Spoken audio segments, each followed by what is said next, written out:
Alors, un autre geste que je qualifierais celui-ci d'assez... oui, avec une forme de minimalisme, c'est aussi avec un concept contemporain, dans un contexte très art contemporain et design. J'y vais demain à Bâle, sur le geste du copier-coller et du miroir avec The Black Pavilion. Ah oui.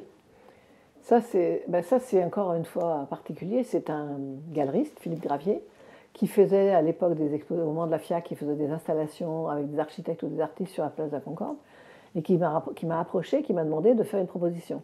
Et je lui ai dit, on va construire un pavillon, et un pavillon noir. Mais ce pavillon, il a la particularité d'être la copie conforme d'un pavillon d'un parc du XVIIIe siècle, et là c'est une construction du XVIIIe, que j'ai recopié précisément, mais que j'ai fait en verre noir. Et qui fait que quand on rentre, qui est un pavillon donc un peu énigmatique quand on sur la place de la Concorde comme ça. Parce Quelle échelle réduite par rapport au pavillon? Ah tout à fait. Oui. Ah, pas tout à fait, non, par rapport au pavillon que j'avais vu dans le parc, non. C'est pas beaucoup plus petit. Et c'est vrai, moi je crois que c'est même la même dimension. Mais je ne suis pas retournée depuis très longtemps, donc je ne saurais pas vous le dire exactement. Mais, et en fait, il est posé sur la place de la Concorde. Et ce qui fait qu'il est énigmatique parce que le verre noir, qui n'est pas réfléchissant, devient réfléchissant dès qu'il y a du soleil. Donc ça veut dire que quand on est dehors, on se voit soit dedans, mais on ne voit pas ce qu'il y a dedans. Et dès qu'on rentre dedans, comme c'est du verre qui est noir mais qui est transparent malgré tout, en fait vous êtes dans la place de la Concorde et vous voyez toute la place de la Concorde. Donc c'est vu sans être vu, c'est-à-dire être au milieu de la place sans être vu, et en même temps une espèce de cachet, oui, copier-coller comme vous dites par rapport au pavillon, mais en même temps cacher et voir sans, enfin, c'est une espèce de côté un peu voyeur pour celui qui vient dedans. Et c'est effectivement assez surprenant. Et puis le miroir noir, c'est celui d'une forme de miroir de la discrétion, c'est celui de nos téléphones quand ils sont éteints, et c'est celui dont se servait Claude Gelée, le Lorrain, le miroir de Gelée. Et j'aime beaucoup ces jeux d'ambiguïté, ces jeux de confrontation au fait que ce qu'on voit n'est pas ce qui est, que ce qui est n'est pas exactement ça. Enfin, c'est une sorte de filtre. De filtre, et puis en même temps avec les miroirs. Je travaille de plus en plus avec des miroirs parce que ça m'intéresse aussi, de transformer l'espace. Alors, un twist flagrant, j'allais dire encore une fois, à Clichy-Batignolles, avec un immeuble de bureaux encore, mais beaucoup plus tard que les premiers. Donc j'imagine que vous l'envisagez autrement. Et là, on voit vraiment le geste, on vous imagine presque derrière l'ordinateur. Et oui, mais c'était une idée indispensable de faire ça, parce que quand je suis allée voir le site, c'est sur le boulevard. Le boulevard a une grande courbe et il y a un pont. Et je me suis dit que si je faisais le bâtiment sagement à la place telle qu'il était, oui, un parallélépipède, en fait, on aurait vu des angles, on aurait vu des côtés, on ne saurait pas. Là, si je faisais twister l'avant du bâtiment, on aurait eu l'impression que chaque façade regardait l'axe du boulevard, même si le boulevard tournait. Et donc, c'est pour ça que j'ai fait twister le truc au-dessus, et que ça a fabriqué, et en même temps, en faisant un porte-à-faux. Donc, c'est un twist à nouveau. Et parmi vos, je l'appelle grande construction, ne serait-ce que par la hauteur, il y a la tour Antares que vous évoquiez tout à l'heure, je crois que c'est à Barcelone, qui est magnifique avec sa pointe de rouge en haut, très aérée. Oui, mais rouge, Barcelone c'est rouge. Hein. C'est la couleur du rouge. Oui.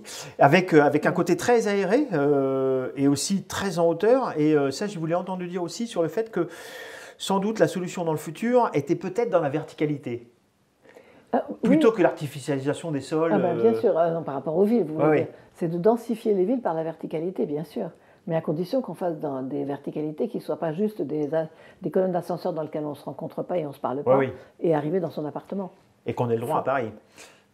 Ah, ça c'est un autre sujet. C'est un problème. Ça c'est un autre sujet, parce que pour l'instant on peut monter qu'à 35 mètres, ce qui n'est pas vraiment une verticalité.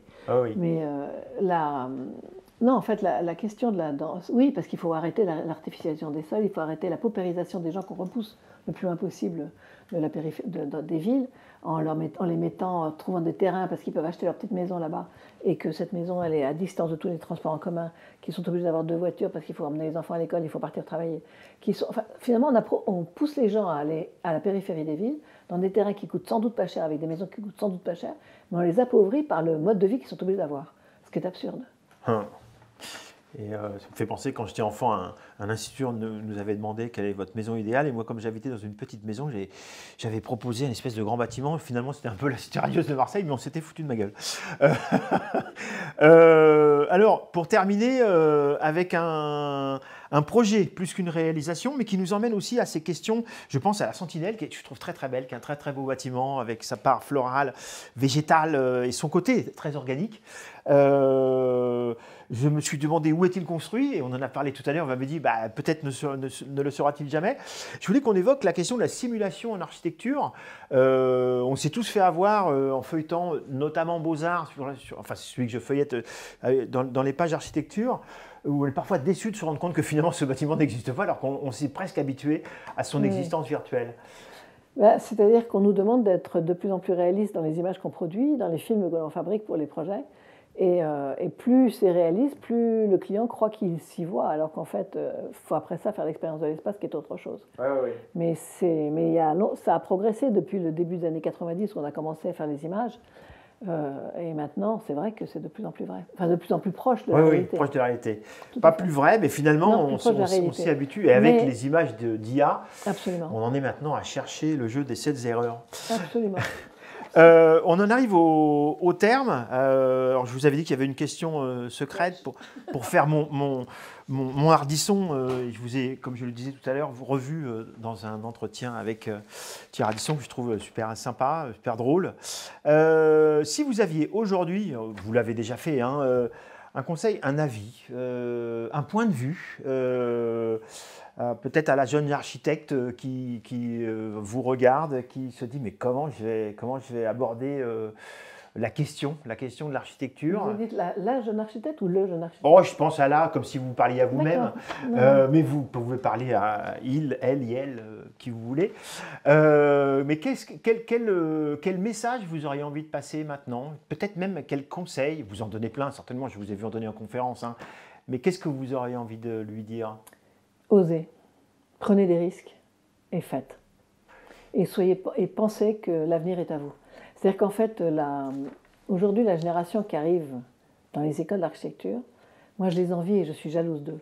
Parce que moi, ma génération, on est arrivé dans un monde qui avançait vite. Et donc on a eu la seule chose à faire, c'était de pousser pour aller encore plus vite et pouvoir avoir la transformation qui se passe. Eux, ils arrivent après une vision qu'on a, que tout est détruit, le mur de Berlin est tombé, la guerre arrive, tout est pessimiste, etc. Alors qu'en fait, ils ont le 21e siècle devant eux. Et c'est à eux de l'inventer. Et donc, ils doivent d'abord le rêver, parce que les jeunes doivent rêver. On oublie de faire rêver les étudiants. Il faut leur permettre pour inventer, pour créer et pour définir ce que sera le monde de demain. Et c'est pour ça, il faut qu'ils regardent tout autour d'eux comment ça se passe, et qu'ils soient curieux de tout, pas seulement de l'architecture, mais de tout, et qu'ils imaginent ce qu'on peut faire avec ça. Et c'est pour ça que je suis jalouse, parce que je pense qu'il faut inventer énormément et que c'est formidable de faire ça. Et qu'il faut oser le faire. Et avoir le courage de le faire, et ne pas avoir peur de chuter, parce que la chute est productive et permet d'avancer. Odile Deck, un grand merci à vous. Merci. À vous aussi.